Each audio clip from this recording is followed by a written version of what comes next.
Shall we start? Okay, please. Merhabalar herkese.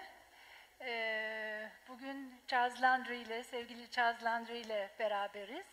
Ben de öncelikle İstanbul Büyükşehir Belediyesi'ne çok teşekkür etmek istiyorum. Bizleri buraya davet ettiği için. Ve bu yoğun plan çalışmasını da bizlerin de zaman zaman çeşitli konularda elimizden geldiğince yardımcı olmaya çalıştığımız çalışmayı büyük bir enerjiyle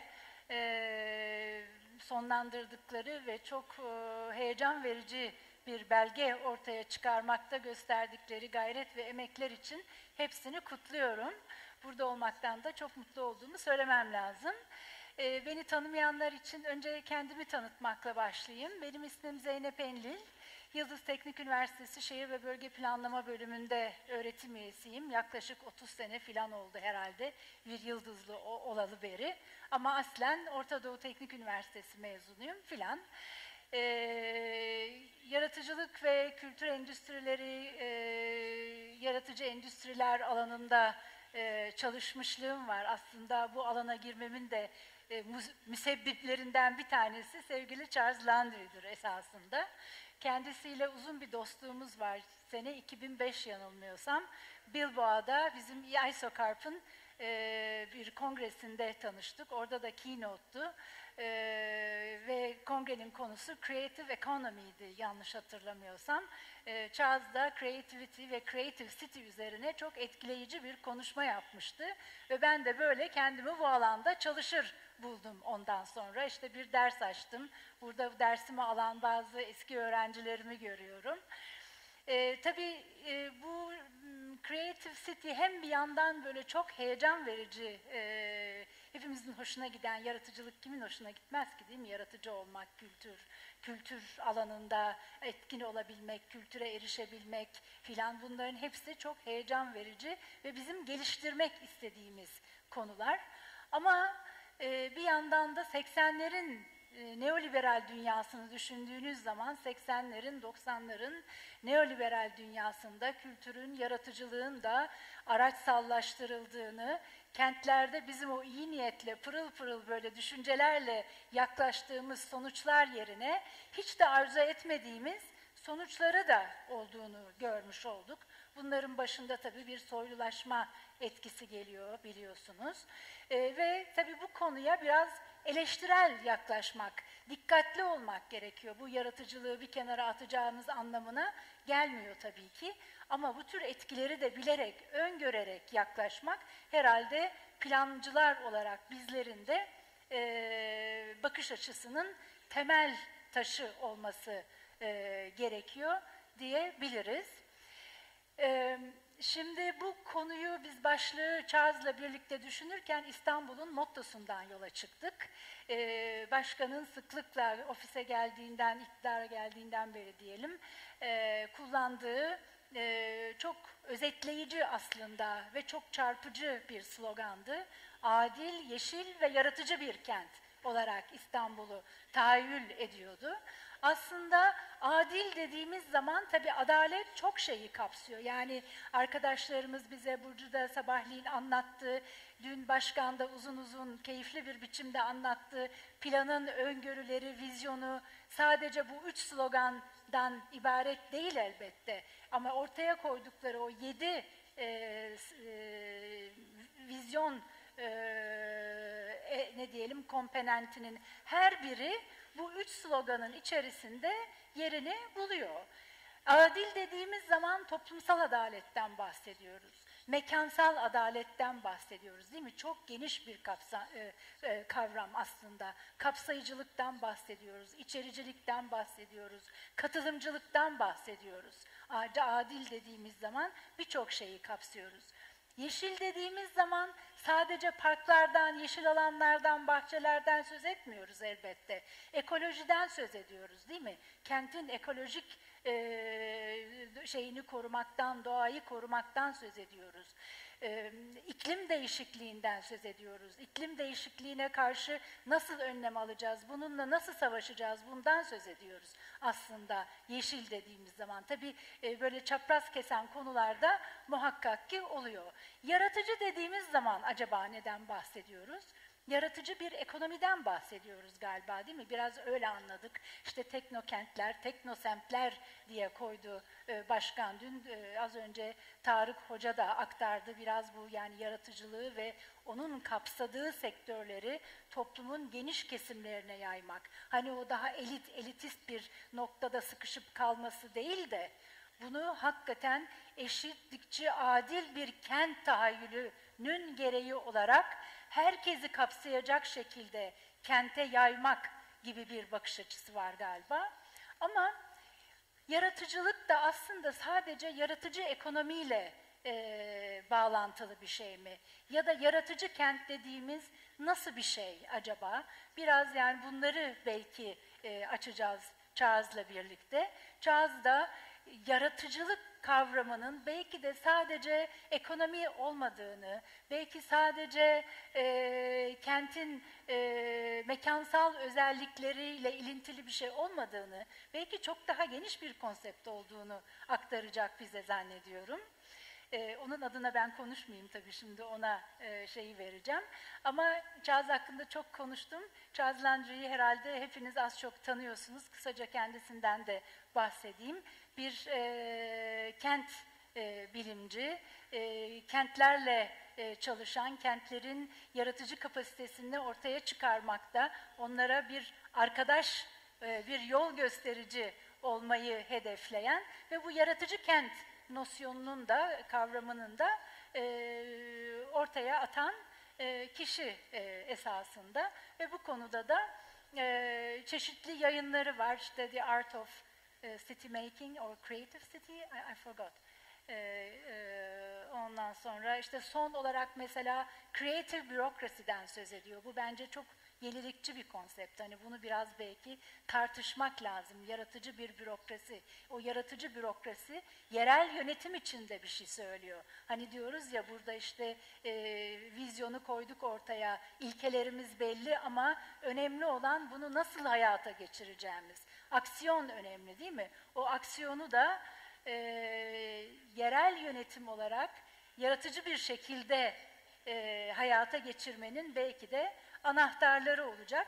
Ben çok lafı daha fazla uzatmayayım. Yani bu başlık üzerinden yeşil, yaratıcı ve adil bir kent. Ama nasıl? Bunu nasıl gerçekleştireceğiz? Bu önemli bir soru. Tabii bunun böyle donmuş bir reçetesi yok. Ama bize önemli bir takım ipuçları verecek Charles. Ben çok konuştum galiba. Buyurunuz efendim. Floor is yours. Thanks a lot. Here we are. Exactly. I thought it really, this question about how do we get there, everybody's indicated in one way or another. And as you all know, every city of substance, and even very small cities, are thinking, where the hell do we go? How do you blend nature into the physical again? And all of these balances that you know about. Now, we heard yesterday that obviously Istanbul has an ambition, and this manifesto, etc., is at one level absolutely incredible, and within that we've heard all about the progressive processes that were involved. And what I like about that whole thing that we're seeing here and experiencing at IPA is it sort of feels like this is a place of ambition which says to itself, it's not okay to be okay. And that's a little title of a book I wrote about that, and how cities who don't want to just be okay move to the next level. Now, in terms of the future, everybody knows in broad terms what's going on. I don't need to reiterate that too much. But what I find really interesting is when we think, I've read, just because I like reading books about history of cities, obviously I've read about Byzantium, Constantinople, Istanbul and so on, and you just feel there's this resonance that is there. And what's so interesting about your project for me is it sort of takes it back to a new level, this cosmopolitanism, openness, all the things we heard yesterday, the link between East, West, all of these points that are actually interesting. Now I think because of that, Istanbul has an emblematic role, and being an emblem is incredibly powerful, because if Istanbul does something, the world listens. If Istanbul surprises the world, which I think it is beginning to surprise the world, if more people knew what was going on here, that already creates attention, which then perhaps others will follow. So that's one way of saying it's a model. And if that identity that you have, obviously embedded, and we understand all the political things that are trying to squash what you're able to do, I think you can even go one step further. I took this photo on a floor in Copenhagen once, where you obviously wanted to be the best in the world, but isn't it more interesting to have another aspiration to be the best city for the world? Because that actually brings in this attractiveness that you want, rather than just saying, hey, we're great guys, we're creative and all of this business. Anyway, be best not in, but for the world. It's only one change in word, a few letters changed, but a dramatic difference. Now, clearly, looking at everything that was going on last night, the 90-minute talk, that was quite long, but interesting. There's obviously a vast task, and the key issue, I think, is about orchestration. We know this vast task means doing things differently in different ways. It means thinking about lots of imaginative solutions to things, whether it's in financial mechanisms. Sometimes we rarely mention there are innovative financing mechanisms that can push things in the direction we want, and obviously all the other innovative things one could do. And obviously that thing that you're doing, which is trying to harness community intelligence. But community intelligence, of course, is also all the other interests, business and so on, academia and so on. So how you're doing that, we know. Many things have been reinvented, business models through the ages, but democracy hasn't really been reinvented enough. And obviously there are ways of thinking through things. Obviously you're doing your participatory budgeting and so on. There are citizens' juries. There's a whole sort of movement around the world of trying to think of different ways in which we can make decisions. Now, clearly, it needs to be aligned, these different levels that are going on. There's concepts, there's ambition, there's bold incentives, ideally, there's all of the things that you know about that need in one way or another to be aligned from the top down, right through from the idea down to the concept, down to the strategy, down to the action, etc. Now, what I think is interesting, perhaps just one sentence might be useful, because we're in this unstable world, and I think it's quite interesting to think less about this planning, which is this predict and provide model, because of course we don't know what's going to happen between now and 2050. It's really to think about elastic planning. And elastic planning is strategically principled and tactically flexible. And what that means, your principles are unbendable. You know you really mean it. But you can be tactical because you can always go back to the principle, because that's giving you a trajectory in order to move forward. The other thing that seems quite clear to me when you're looking at great city making, it's really, is it one big icon like that funny canal you're trying to do? Or is it hundreds, if not thousands, of small things done well, and then we're back to orchestration? Because if they're just fragments, and we can't see them in the environment, then they're just fragments floating around the world. And that reminds me, as many of you know, you all know, that city making, or great city making, is a collective endeavor. So what I think is quite interesting, visions normally can feel very opaque. This is just an exhibition at the Venice Biennale, don't worry, but it's opaque, you can't see what's going on.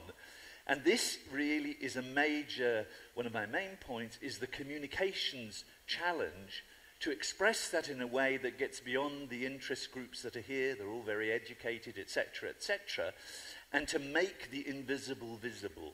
These hundreds and thousands of good, interesting things, when I walk down the street, do I just bump into them? Does it send me a message? Because what we need to understand is the city communicates through every fibre of its being. A traffic jam is communicating something about a city. A very pleasant public space is exuding generosity, etc., etc. So the visible things are, of course, your metros. Those will show, yes, we're moving forward. We've done another 10 metros. Yes. Yes, the fact that you've done another park. Yes, that will all be seen. But what will be less seen is all these processes we've talked about days and days out all the time, which are these participative processes. I'm just using that as an example of something that's not visible. So that is where things like art or whatever might come in to express what you're trying to do and what you're representing. And I feel in this communication strategy, or whatever it's called, it's not a marketing strategy, by the way, it's not branding, we're not talking about that. It's really tapping into people's deeper desires. Because when you speak to the people who even doubt and hate what you are and represent, when they're in their private life, they have these deeper desires. And what this message should be, make the receiver of it feel, I can be a maker, shaper, co-creator of my evolving city. I have a role, I can see my role, etc., in shaping that. So let's just look at some of the issues a bit more closely, and you'll be all very familiar with these. Of course, we've all had to wake up. I mean, we're all awake today, thank God, but in general, we've had to wake up in a big way. In some senses, as it says here in Tel Aviv, it's 1 minute before midnight, perhaps. We know there's been massive change. We don't need to go on about that. And this revolution that will unfold, whether it's a revolution, we don't know, but this thing, this unfolding organic development that is the city that you're trying to direct, is going to be quite unpredictable. And to some extent fragile and vulnerable, because again, things fall apart, as we realized more recently. And we all know the problems. You know the problems. Everybody knows the problems. We're in the midst of a systemic crisis where a business as usual approach will not get us to where we need to be. We know we have an economic order and way of life that is materially expansive, socially divisive, and environmentally hostile. We know too that in 2000, Earth Overshoot Day, when the resources of one planet was used, was the 23rd of December. We know that on the 28th of July, it will be this year. And we know that in the USA, it was already that on the 14th of March, and in Qatar, on the 2nd of January. So these are sort of iconic facts that tell us something. I don't need to remind you of these images that you all know about, the lifeless, endless concrete, which obviously creates emissions, places that are just a bit too much. All of that we know, housing that is more like warehousing than housing, and so on. And we know that the footprint has expanded, as we heard this morning, and we know that one of the solutions is to deal with fossil fuels in one way or another. So, what do we now know? We know the urgency. People talk about 2030. I calculated this morning the days. It's 2,735. And on the 31st of December, 3,101 days.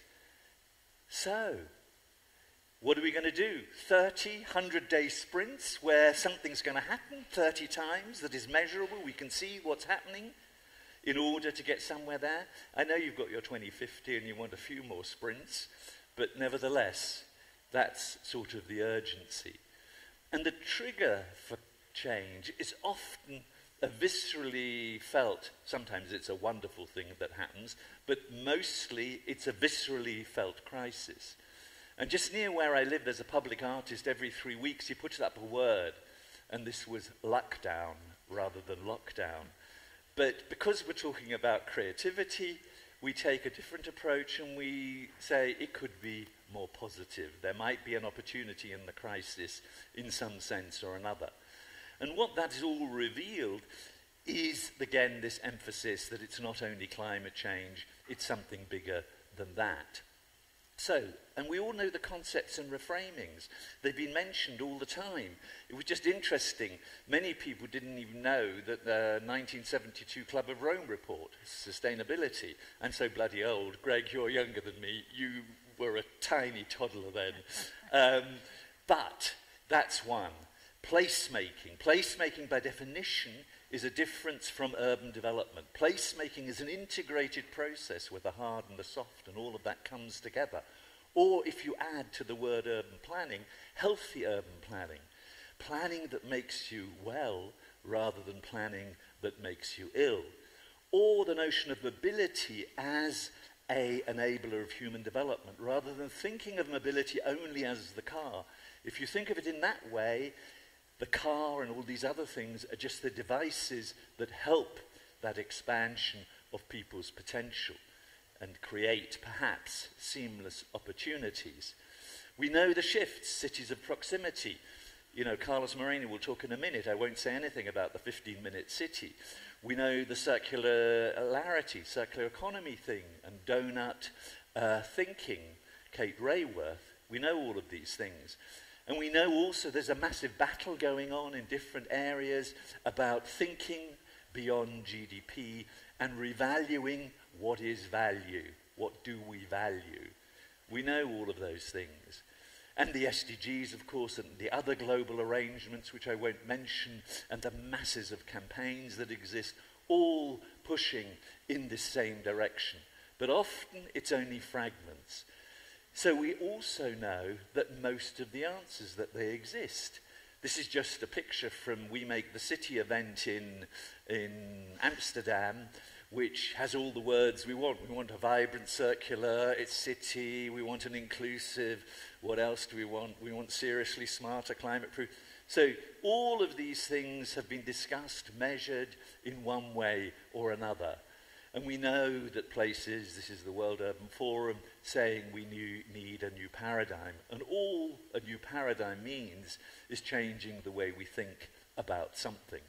And we know that we need to blend the local and the global at the same time, that, you know, but the local is perhaps where we can make things happen.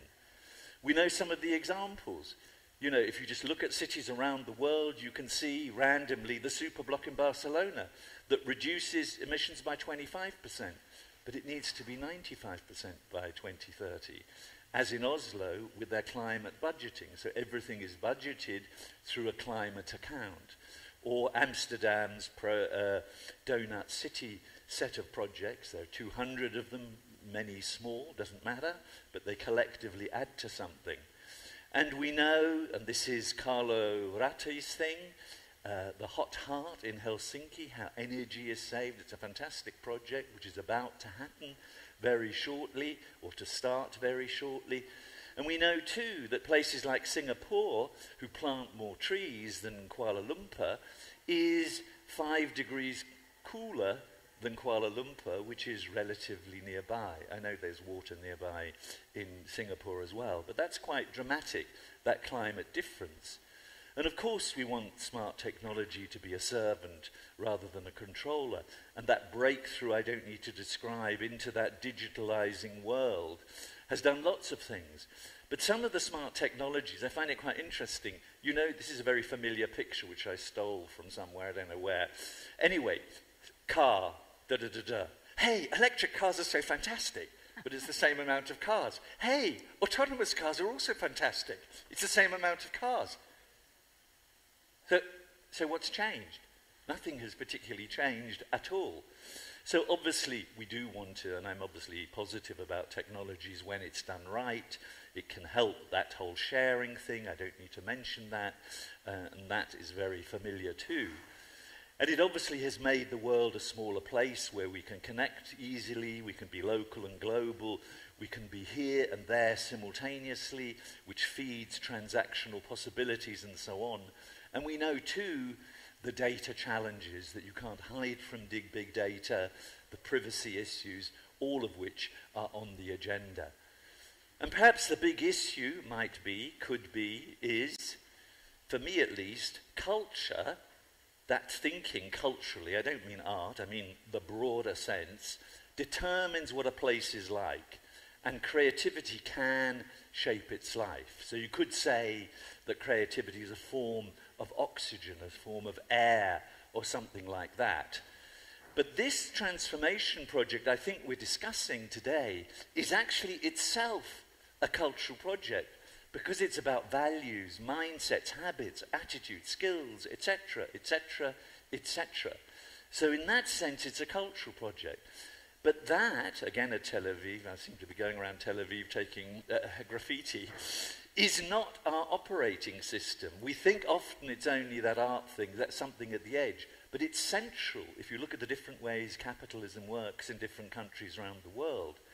It's the other invisible hand, not only the invisible hand of the market, that other invisible hand that exists. And we're back to the paradigm shift that might be necessary in seeing it as a cultural project. Because I'm slightly obsessed with the notion of how you shift your mind. What happens to shift your mind? And one of the problems we've explored in looking at cities and their psychology, we have a sort of index to measure people's mental state. I know it's not perfect, doesn't matter. But interesting things come out of it. And what we've discovered is that in terms of getting strategies to work, these soft things, psychology, are actually, I just read some report recently in terms of private business, 3 times more effective than the classic way of seeing what needs to be done. So these soft factors are incredibly important. Now, I'm not saying we will go to the psychiatrist or anything like that, but it does mean this thing about being able to stand back and reflect. We also know the obstacles, the value system, the vested interests that was already talked about earlier by Saskia, and obviously consumerism and so on. And so can this, everything we're talking about, shift those bits of the corporate world we don't think, we think are only profit maximizing, the bullies and the doubters and all of that? Can it shift them? So I just found this and I created this a bit. So it is a bit like that. It feels a bit like that. These vested interests are so powerful. But if you think, what could be a catalyst? And I found in my discussions, it's very interesting to remind people that all our kids, not all, when you interview a group of an audience to young people and say, do you think the world will become a better place than the one you had before? 70% now think it will be a worse place. Now, this is such a dramatic catalyst to bring that into the storytelling of why change needs to happen. Because if kids think the world is going to get worse, we're in the whatever. And therefore, involving kids and all of that is important. This is a UN project in Mexico. So, in terms of planning ahead, thinking ahead, wanting to do things ahead, various things. We know that nature will fight back. We know that heritage and the blend between heritage or tradition and innovation, they're great partners, by the way, is non-renewable. It's obviously reinterpretable, some things, old building and stuff like that. But creativity is an endlessly renewable resource, and creativity, innovation, by the way, is a result of processes that come beforehand which result in an innovation. So this is nature just fighting back. This is, that sentence by Jane Jacobs, this is Helsinki, new ideas need old buildings. All of that you know about, very familiar stuff. And this is when I was recently at the World Expo saying there are 100,000 ideas. So in other words, I'm reiterating what others have said. It's not a shortage of ideas and solutions that we need. And here we come to the big problem. Not only in Istanbul, I know it's dramatic in Istanbul, but this cities versus the state, let's say not the versus, and the state, is a big thing. The Global Parliament of Mayors, I'm on the advisory board there, we talk about this every day. What's the new contract between city and state, and so on. And that power balance, of course, is the thing that either constrains or enables. But the interesting point is the distinction between authority and legitimacy.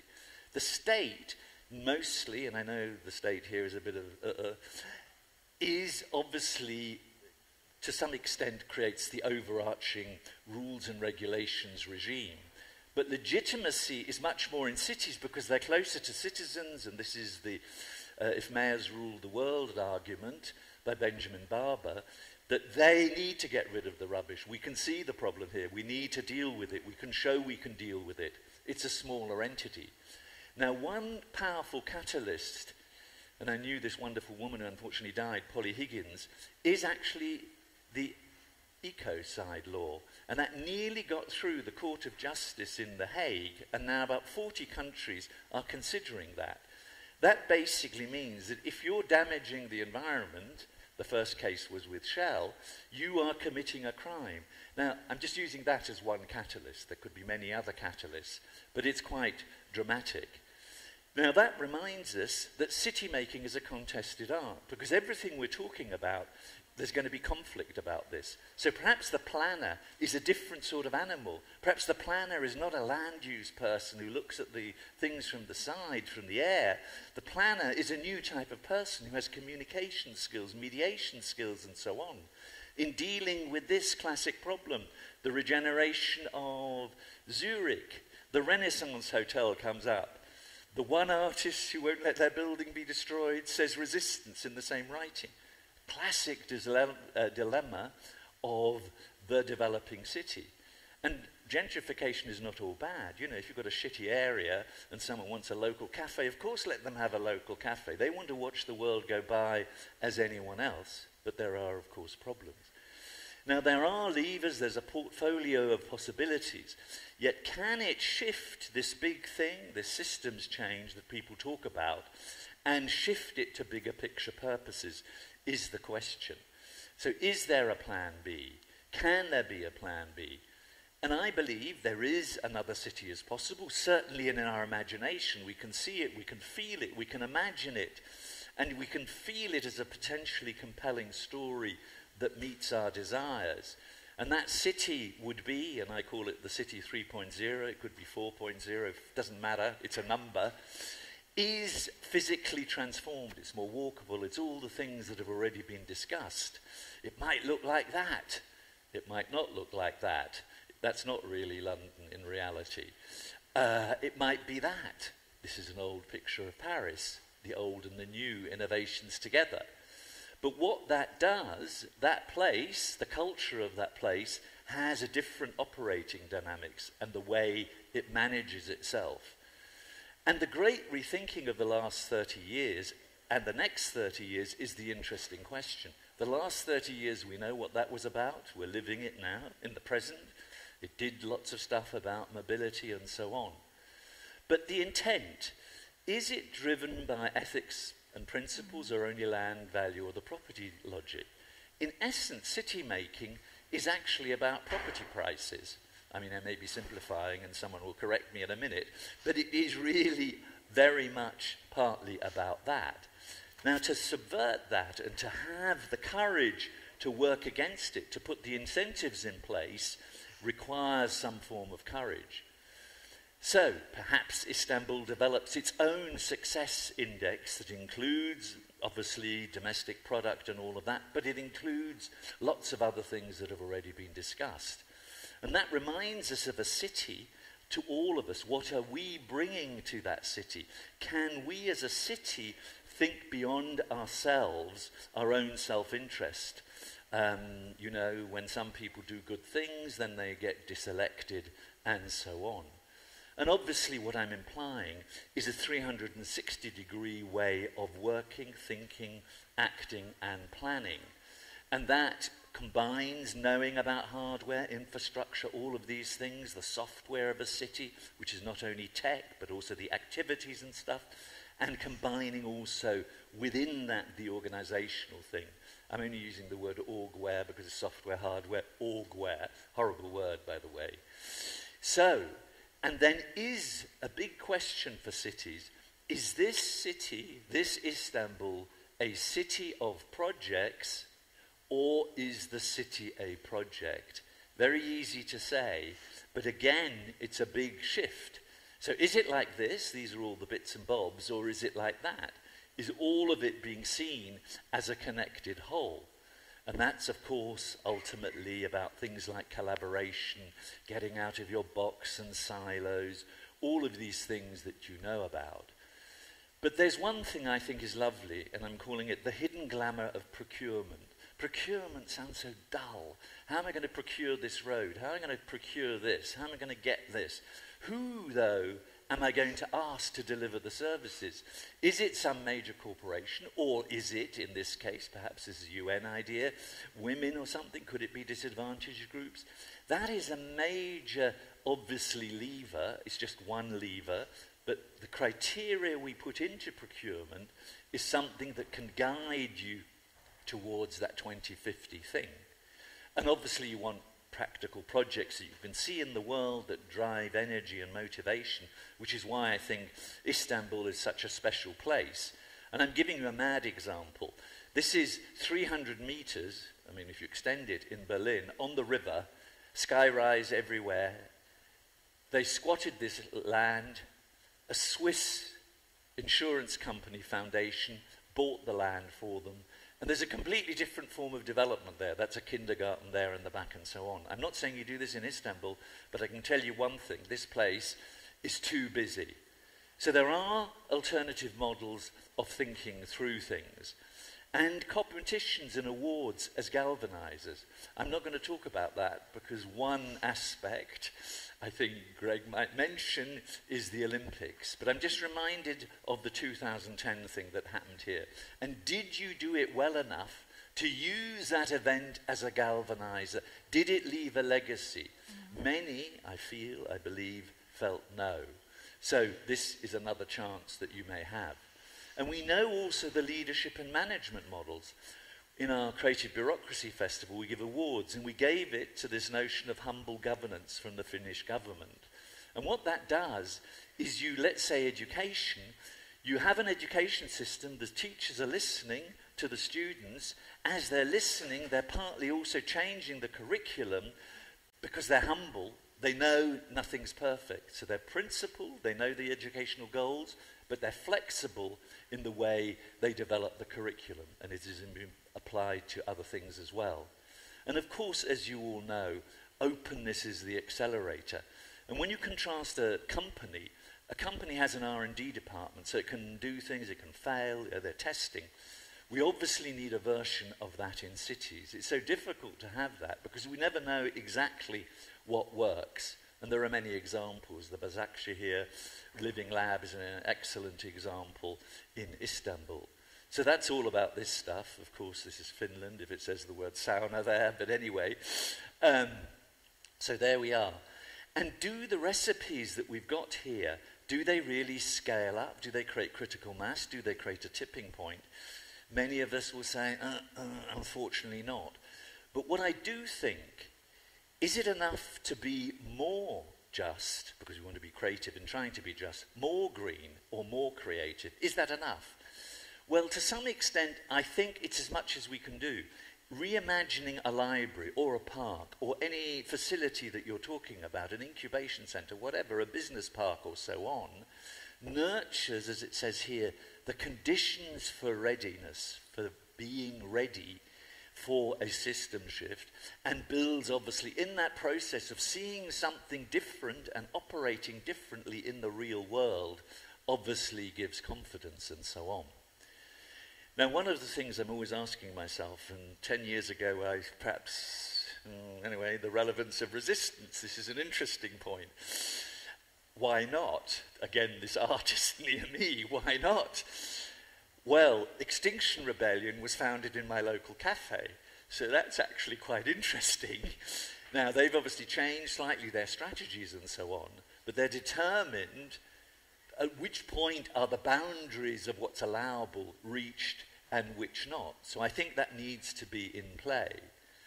And the dilemmas are, of course, often when you do the right thing, like the mayor of Lisbon, the former one, did lots of stuff about traffic, bicycles and all of that, where he lost the election precisely because of those things, because the car lobby was really, really cross. So that requires courage. My final point, I personally, try to look at cities, as many of us do, as a sort of ecosystem of stuff, creative ecosystem, if you like. Initially, it started off, a bit the arts, social innovation and all of that. But one thing that always was left out was the public administration. And in Europe, there are more than 50 million public administrators, if you include teachers and so on. And so that's a festival and a book and everything that we've developed. And what it's trying to do, it recognizes that some of these public administration are not all stupid.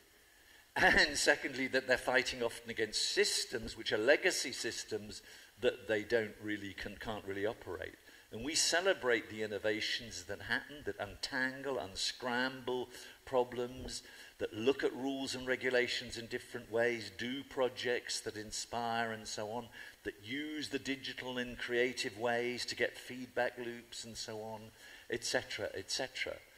And obviously a lot of this is about allowing people not to succeed if they tried hard, it failed, and so on. And this is very, very difficult. Of course, we know that. So it is about trust. And this was just the opening 3 weeks ago. So I believe there is a movement in the making. Many people at the OECD level, Office for Public Sector Innovation, sorry, I'm speaking German, other things in, Finland and Sweden and so on, which are all part of this movement. So, in the end, what this is about is some sort of story that has a narrative drive. I mentioned that already earlier. And here I want to make the distinction between iconic communication and narrative communication. In iconic communication, you grasp it in one, the issue, and then you realize what it is about later. In narrative communication, that's how most of us think, is very step by step. But that's not very helpful often in speaking to the widest possible audiences. So, the conclusion for me, the soft is the hard. Building the highway is relatively easy. So therefore, as Saskia said earlier, it's not all about money. That's it. Thanks.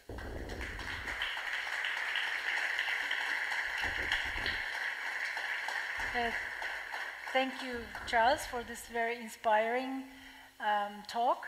Now, since we're running out of time, I would like to turn to the audience rather than myself making comments and asking you further questions. I will let them ask you questions if they have any, because they're warning me that we're running out of time. Maybe we can have 2 questions to be fair. Okay. Evet, dolayısıyla sizlerden eğer sorunuz varsa alalım. Hani o hakkımı ben size devretmiş olayım. Belki soracağınız, söyleyeceğiniz bir şey vardır. Orada bir el görüyorum. Mikrofonu uzatabilir miyiz acaba?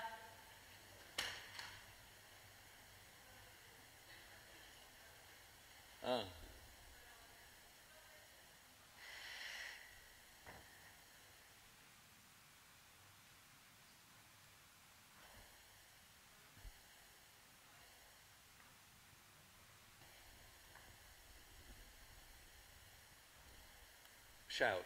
Shout, yes. Shout, okay. Thank you so much. This is Ege Yıldırım, urban planner. I'll just sit down. I'd like to ask you a question also to connect with the previous panel. I think we are lingering with some thoughts from Saskia Sassen, and something you said, there's a common question for both of you, I think. She was talking about building new cities all the time. And then I talked to her, and she agreed that actually it might be misunderstood. It could also be new ways of rethinking the city, new layers, new perspectives. And she talked about decaying cities and how to maybe cure them or regenerate them. And that's what Istanbul's Plan Vision 2050 is doing in a way, with the new redistribution of transportation hubs, some sub-centers, 15-minute city. That's how that you can be more democratic as well. And she was also using another word, there's space. And I think she also meant it symbolically. I'm going to tie it to Charles, sorry. Because space can be misunderstood as tabula rasa. Well, there are ecosystems there. And I'm going to tie it to what you had that slide up with Planet B. You said imagining a Planet B, and we have the resource constraints and the ecosystems constraints, and nature and cities and culture coming together. And Ban Ki-moon has been known to say there is no Planet B. So we're not talking about going to a Planet B, creating a completely new Planet B, but I think what you might be saying is using creativity and cultural tools to go back and hack our existing systems creatively, and maybe creating a Planet B in Planet A. Yes, yes. I want to think of it that way. Yeah, absolutely. Do you want to add to that? Okay, I'll answer it if you ask me the question, yes. No, obviously we need to get Planet A right, but what I'm just saying, I should have perhaps mentioned that, is planet A needs to be got right. But I think what's important is that we can think forwards and plan backwards. Unless we understand or have a picture of what we might have, it's really rather difficult for people to, in their gut, understand what it could be. So yes, we need to get planet A right. Planet B, perhaps we should give it another name, but that's just a way of saying, let's think forward and plan backwards and imagine. In relation to the other question you asked, I think you asked, which was about do I believe in new cities and things like that.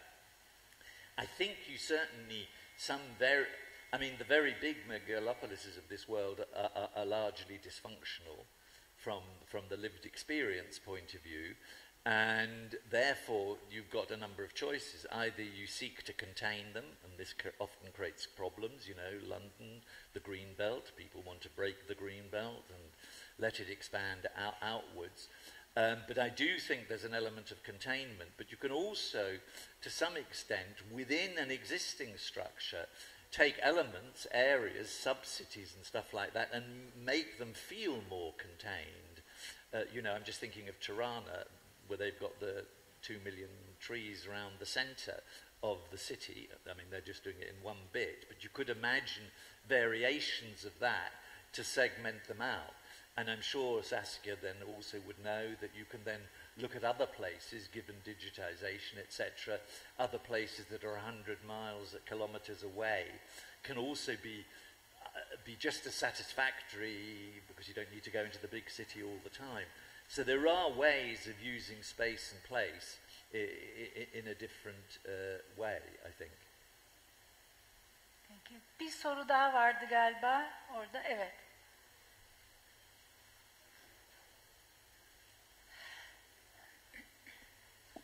Thank you for your presentation. I'm Matt, I'm a high schooler. I wanted to ask, what should the cities, the municipalities pursue, which policies should they pursue to get the suburban sprawl under control, and how do they make the suburban area more creative? As you mentioned, you said warehousing, not housing. And my personal thought is that we can design homes design the areas of living areas more creatively to come up with a solution. Thank you. Yeah, when you just asked that question just now, something else came into my mind, which is how do you trigger the beginning? How do you start? You've got that vision thing, which you've got, yeah. Where do you start? And I think that was described a bit by Bursa this morning, which the way I look at it often is I look at what is the situation, what elements have we got? What can we do that is easy, simple and short term in order to give energy for the things that are a bit more complicated, medium, long term and more expensive? So I'm thinking about that in response to your suburban question as well, because each suburb is not necessarily soulless. It might physically look horrible and feel, you know, uninspiring, but inside of it, when you talk to people, you suddenly find this person, this young person, is the best XYZ in the world, you know. Suddenly you find they're the best skateboarder who ever existed, or whatever it is. It could be hundreds of things. They're a potential musician, they're a potential that. And obviously you do need, in a sense, anchor points, gathering places and so on. And it does require, let's say, various facilities of some sort. But the first thing is to pay attention and say, we want to make this place, this suburban area, interesting, rather than saying, we're just going to build another skyscraper and assume that they all have to, in a difficult way, get to the centre of Istanbul to have an interesting time. Okay, thank you. I think we will leave it there because Greg is waiting to take the floor from us. Evet, başka böyle çok nasıl diyeyim, şiddetle sormak istediğiniz bir soru yoksa biz bu oturumu kapatalım çünkü geciktik galiba. Öyle mi? Ask the question. Yeah.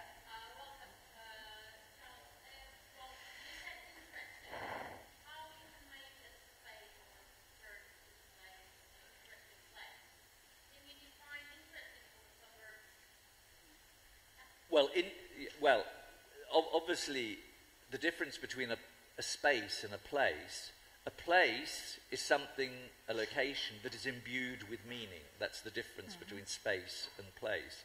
So it's about meaning. Is it meaningful to that person who is in there? So when I said interesting, I perhaps meant meaningful or relevant or focused on themselves, related to them. And if it's related to them, my view is they will make it interesting, because that's a sort of partly an enabling process. But you've asked, obviously, as you know, a very complicated question, which we can talk about over this coffee that I'm going to have after Greg's talk. Okay. Evet, peki. Thank you very much. Thank you. I think we have to close now.